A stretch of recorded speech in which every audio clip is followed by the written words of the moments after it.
Okay, we're here with Erik Swanson from St. Augustine, Florida, known from our first video as Elsha the Infinite. What's going on, Sean? And we're going to talk about Elsha the Infinite. So, first of all, why did you want to build this deck? I've always wanted to build Elsha. I enjoy playing on not my turn. So Elsha's obviously very good at that. Her abilities, in case nobody knows, everybody should know, but obviously she has prowess, which is whenever you cast a non-creature spell, she gets +1/+1 until end of turn. But the more interesting part to me is that she allows you to look at your top card of your library at any point in time. You also can cast the top card of your library, as long as it's a non-creature, non-land card, as though it had flash. So you can do nifty things like casting the top card on your upkeep. Correct. Getting Yeah. into play. Exactly. And also, there are a lot of cards, for example, artifacts, things like that most people don't expect to see at a flash speed. Mm-hmm. That can affect the game, that can progress your board state without giving your game plan away during your turn. Right. Anything you can play at flash speed is immediately jumps up the power level because of that, especially in a 4-person game. Right, and Elsha is one of these commanders kind of in a select group where you can just play a land past the turn and you're just as dangerous as you were on your own turn. Correct, if not more. Sean, as you know, playing with me, I do tend to use a lot of try to use political advantage as much as I can. Mm-hmm. And, there are a lot of things, and as we talk, I'll kind of explain a lot of them. But, there are a lot of things that you can do with a deck like that. I guess what I'm saying is that implied action often has as much of an effect as a straightforward action. Because if you're constantly wondering what I'm going to do, I'm possibly setting you back in your game plan because you don't know how I'm going to react. Right, and you don't know what you need to play around, too. Exactly. So, walk us through the primary Plan A. Yeah, so Plan A with Elsha is you want to ramp. So there are significant ramp cards in here. You're not playing your traditional ramp colors, so obviously in white we're going to want our land tax. Ironically, most of the times when I play it, it's me having gone first, so yeah, it doesn't always proc as much. You've been winning a lot of die rolls lately. Yeah, but you're gonna play, your artifact ramp. I do play obviously a Soul Ring. You've got talismans. I do play a Crypt, but you also want to ideally be able to protect Elsha, whether it be via having a counterspell to use or ideally as Lightning Greaves, obviously. Mm-hmm. But game plan is to ramp, then set up a board state. There are different ways to do that. One of the great ways is using Kykar. Kykar allows you to both set up a board state and ramp because of his ability.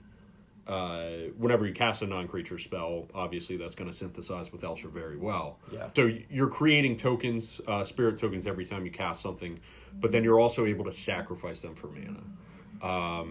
Mana advantage, being able to get there is huge. You can threaten to go wide that way as well, which obviously requires other players to use their resources to stop or fight. And then you've got options. You can also go wide with Monastery Mentor, giving monk tokens, which also have prowess, which is key. Because when you storm off, those monks that were 1/1s can turn very big very quickly. I think a lot of people don't recognize the threat of a Monastery Mentor until it's too late. Too late, yeah, absolutely. But game plan 1 is once you're ramping, again, giving you that ability. Also, your artifacts is to get a Divining Top in play. So that's goal 1. Goal 1 is Sensei's Divining Top. Whether you're tutoring for it, you're drawing it. Keep in mind there's a lot of top deck manipulation in this deck specifically because of Elsha's ability. Sensei's Divining Top gives you everything you want. It allows you to manipulate the top of your deck. It allows you to draw, and where it really gets busted is when you have a cost reducer like Etherium Sculptor out. If you've got Etherium Sculptor out and a top, you're essentially drawing cards for free because you're reducing the cost of the top by one, which is its CMC. So you're able to deck. Exactly. Yep. Okay, so let's say you've ramp on turn 2, 3. You've gotten a Greaves into play. You've played Elsha. You've equipped, and you've gotten your top out, and you've drawn a few cards. And then somebody at the table decides, all right, enough of this crap, and responds to you drawing and exiles your top. What's Plan B? Yeah, so Plan B, obviously top's going to be a threat to anybody. That's why having, obviously ideal is going to have a counterspell in your hand. Nobody feels great getting Force of Will when they try to do something like that, but it's a necessary thing to have in the deck. Right, and you'll even let board wipes resolve that will kill Elsha if you only have one counterspell, right? Because you don't want to be shields down for your top. Right, exactly. That is the absolutely most important card in the deck. From there, though, if I do know that it is going to resolve, I'm going to do as much as I can with the top on the field to utilize its effectiveness. One of the ways to do that is to keep casting it and use a spell like Grape Shot. Mm-hmm. If I can stick Grape Shot on the stack with 40 plus storm count, I can possibly remove the player who's trying to remove the top. But if, let's say, top does go away, the deck does have larger creatures. Sun Titan is probably the most important in that circumstance, because you can use Titan to constantly bring back, obviously, cards from the grave. Most notably top if it wasn't exiled. Correct. Yeah. But also, other permanents like your Mentor returning to play. Kykar, unfortunately, does not. But Recruiter of the Guard, can help you seek up somebody like Spellseeker, who I do run. And you have a sword, I think, too. Yes. Makes Sun Titan or Elsha a pretty significant threat. Exactly, yeah. Using a Sword of Feast of Famine is it's a like huge threat. Yeah. It is... I believe it's the only equipment that's in my deck, and the reason for that is simple. If I'm able to... Besides Lightning Greaves. Correct. Thank you. Yeah, other than Lightning Greaves. If I'm able to use Sword of Feast of Famine... it gets pretty nasty pretty quickly, because then I'm not as... If I know I can connect with it, I know I'm able to utilize all my mana on my turn and also keep everything up for... And then you've kind of got a Plan C here. Well, not necessarily Plan C, but sort of Plan B light, where if you've ground everybody else down on resources, Kykar can also go wide. Yeah, exactly. Flying is such a crucial ability. Exactly. It's the best evergreen ability ever printed.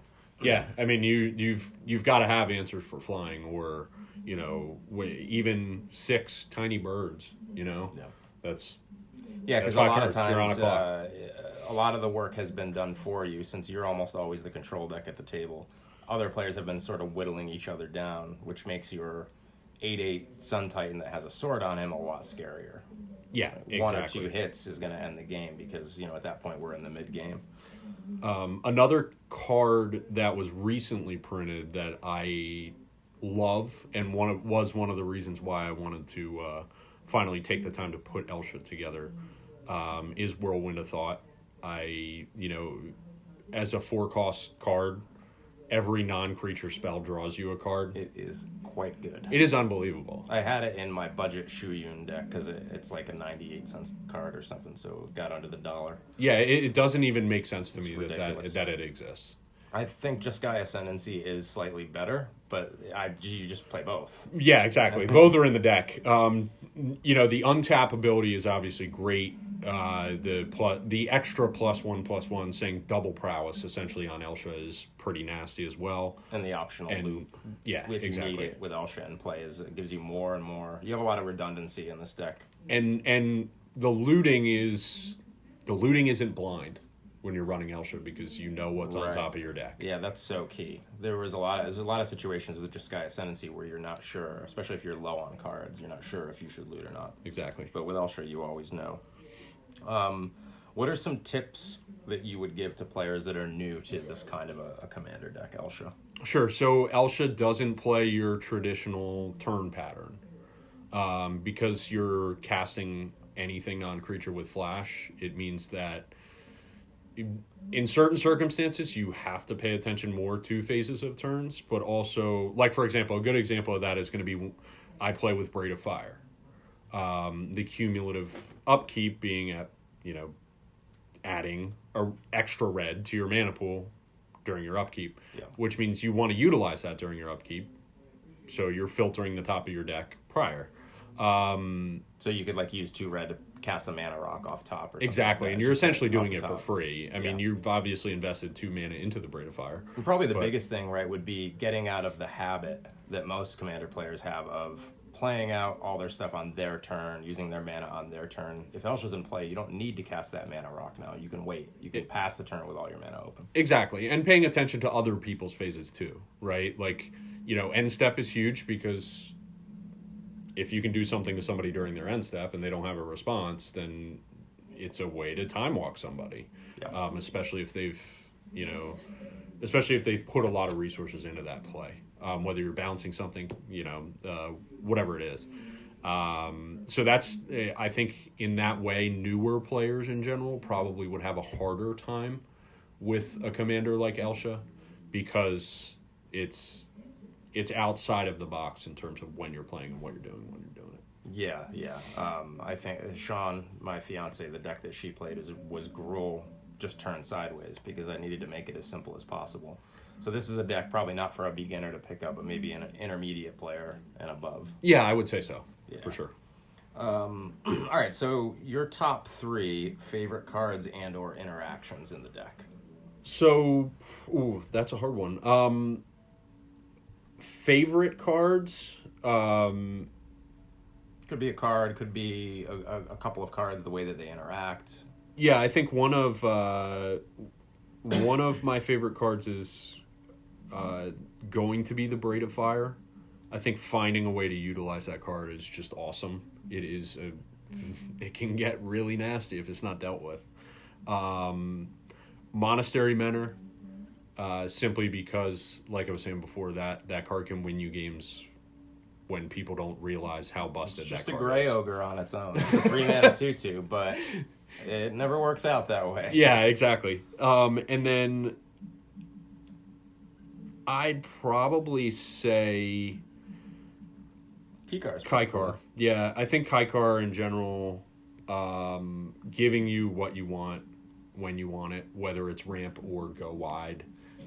It's a threat. It's going to divert resources from removing Elsha. And I could be wrong, but it's a pretty unique card in these colors, isn't it?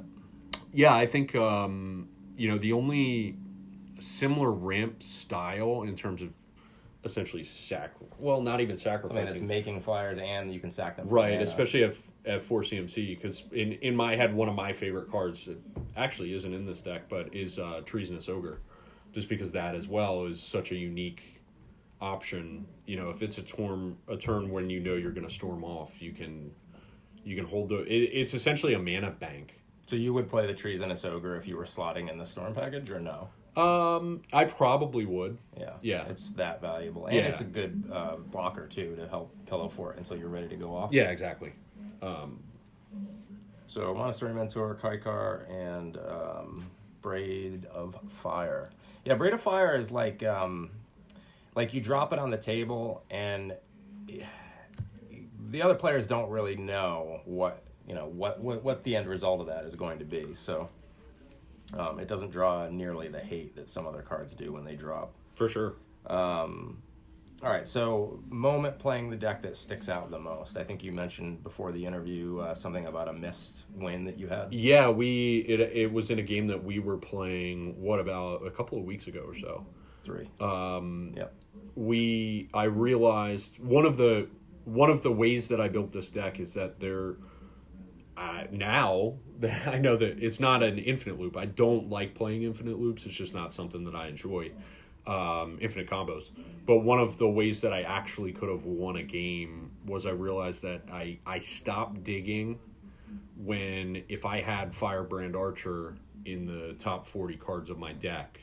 I had Etherium Sculptor, the top out, and I just Which makes the top cost 0 to cast. Exactly, so I can continually cast. With Elsha in play. Exactly. I had the mana open to actually, had I drawn it, cast the Firebrand Archer, and then continued the Divining Top loop. So let's walk people through the interaction. So Elsha's in play, Etherium Sculptor is also in play, and you have Sensei's Divining Top. Correct. How does this work? So Divining Top, because of Etherium Sculptor's ability, reducing the cost of artifact spells by 1. Top is a 1-cost artifact. It creates its cost as 0, reduces it to 0.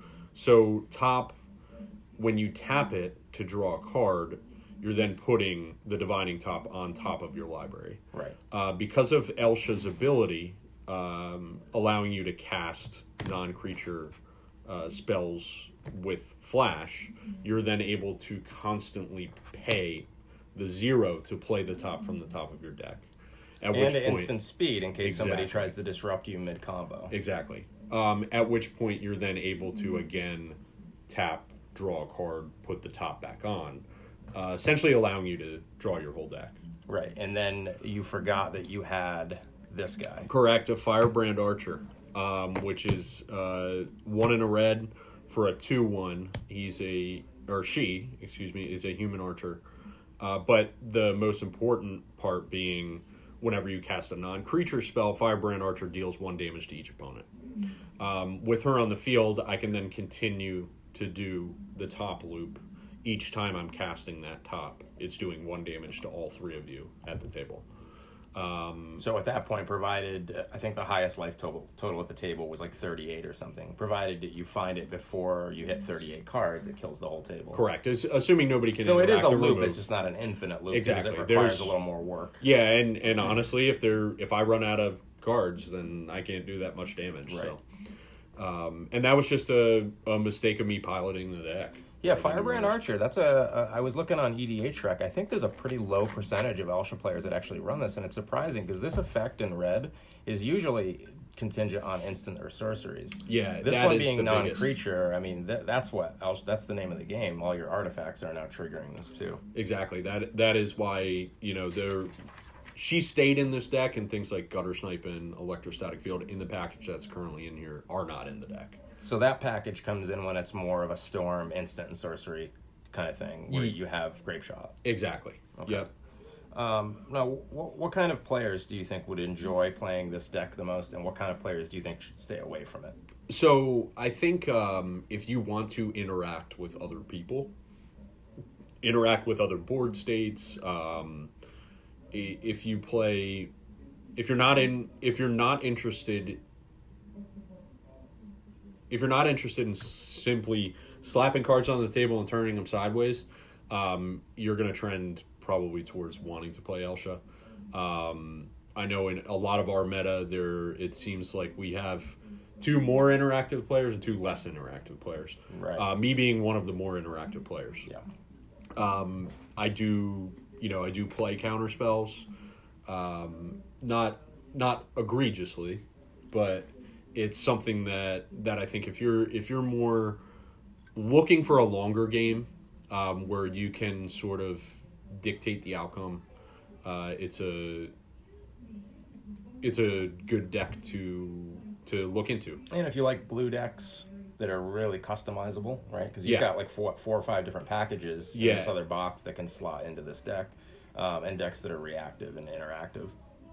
And you can play it infinite combo if you want to play it that way. Absolutely. There's tons of combos that you can do with this. Absolutely. Now, I did have a question on here, budget options for top, but having just listened to this entire interview, I realized, what would that even look like? I mean, Soothsaying is okay. You had it in play before. Soothsaying's about $1.50. Yeah. It's very good for manipulating the top of your deck. It is a mana sink for that, so it's not as cheap in terms of the cost in game. as a top's going to be to let you filter the top of your library. It's going to be very difficult to do it without the top. That being said, if you're still on this as it is not a budget friendly deck. I'm just going to be straightforward on that. There's a lot of cards in here that are not, they're not low on cost wise, but I think there are ways to mitigate that. A lot of table damage cards that you can use, such as your electrostatic fields, your gutter snipes. Those are going to be lower on the cost side. And if I were to do that, what I would do is make it probably more instant and sorcery based. Mm-hmm. Elsha of the Infinite has a very so I guess if you didn't have name. If you didn't have the top, then you would really want to, because you don't want to go too heavy on creatures. You don't want to have too many blanks on the top of your deck. So you'd need to lean into non-creature cards that play to the board. Correct. That's basically the only way that you could probably do that, right? Yeah, I think it is going to be difficult with top. Because a lot of the best instant and sorcery token makers, like the blue one that makes the birds and the young pyromancers, of their creatures themselves. So you really got to be careful about having too many of those. Yeah, exactly. Like, it's a fine line that you're walking. Talk about this kobold package.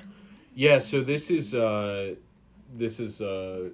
interaction that it is built into a storm wind. So it involves Cloudstone Curio, which is an artifact that whenever a non-artifact permanent comes into play under your control, you may return another permanent you control that shares a permanent type with it to its owner's hand. So there are 3, from all of my digging that I could find, there were 3 creatures, I believe, in all of Magic, that are 0 cost creatures. And not artifacts. That are not artifacts. Ornithopter and Memnite are both artifacts. Correct. Those all happen to be red creatures, and they're all kobolds. From Legends? Yes. So you've got the... you've got the old art here, man. Yeah. This is nostalgic right for now, me. we're looking at Crimson Kobolds and Crookshank Kobolds right now. I never had this one, but I had about a dozen of these. They're both 0/1s. So in a pinch early in the game, they can drop and block like a 6/6 that doesn't have trample. Yeah, I don't even think I'd do it. The reality is, your hand. You don't want to tip your hand. Yeah, I don't want to tip my hand at all, because this is one of those that nobody's going to see it coming. Yeah, if they don't see the curio, they won't see it coming. So I feel like maybe you might be safe playing it out. And the reality Sun Titan is, can always bring it back. Yeah, exactly. And that's another thing, is that curio's a 3 CMC artifact. So when you're dropping Cloudstone Curio, ideally it's jank, because it's essentially a 4-card combo. You need 5 mana open, but the Curio coming to the field, the extra benefit from Elsha being you can cast it during somebody's end step or and everybody knows pretty much in the Commander community that Cloudstone Curio is a combo card. If that card comes out, you're probably going to be dead shortly. Yeah, there's an oh crap moment that happens in someone's head.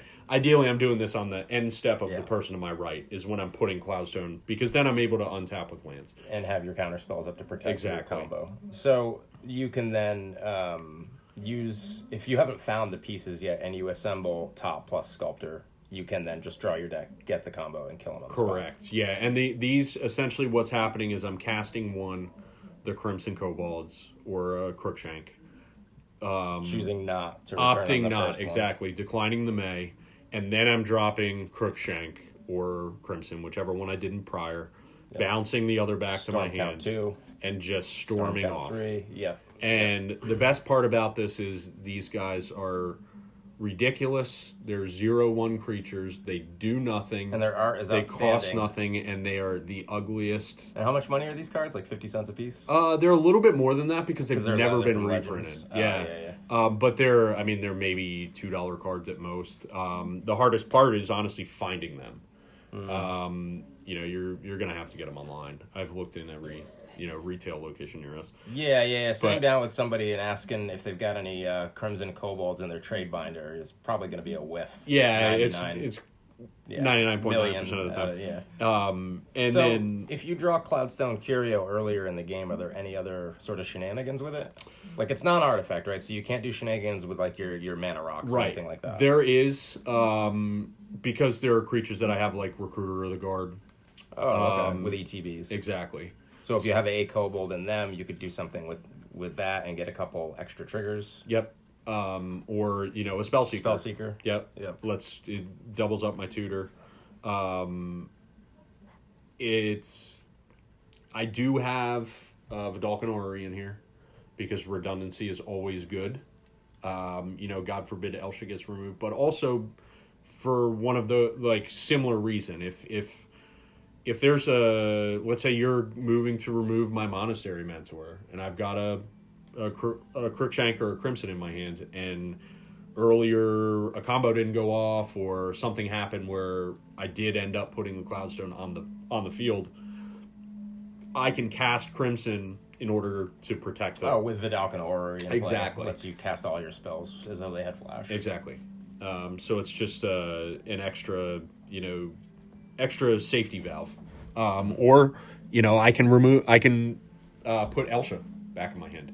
Right. You know, if I know I'm low on mana, I know I need her on the field, and she is a 5 CMC commander, so once she's removed once, she does get extremely expensive. Yeah. Usually your second turn to replay her is your whole turn.